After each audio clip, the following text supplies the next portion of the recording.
Hello everyone! In today's video, I will show you how to fix low quality Instagram stories. If your stories are uploaded in poor quality, follow these simple steps to improve them.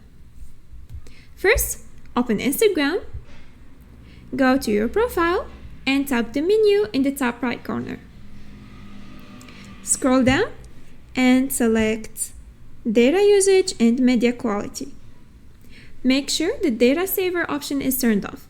This setting can compress your stories to reduce data usage, which affects the quality. Next, switch to Wi-Fi.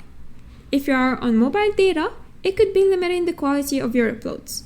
Switch to a stable Wi-Fi network to ensure your stories upload in the best possible resolution.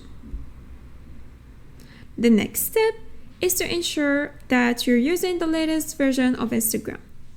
Head to the App Store or Google Play Store, search for Instagram, and check if there is an update available.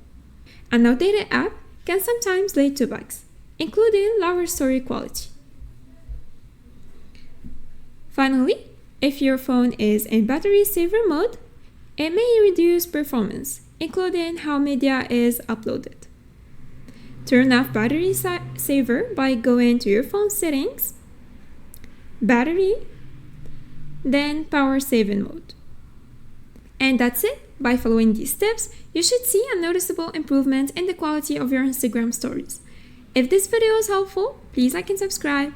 Thanks for watching. Goodbye.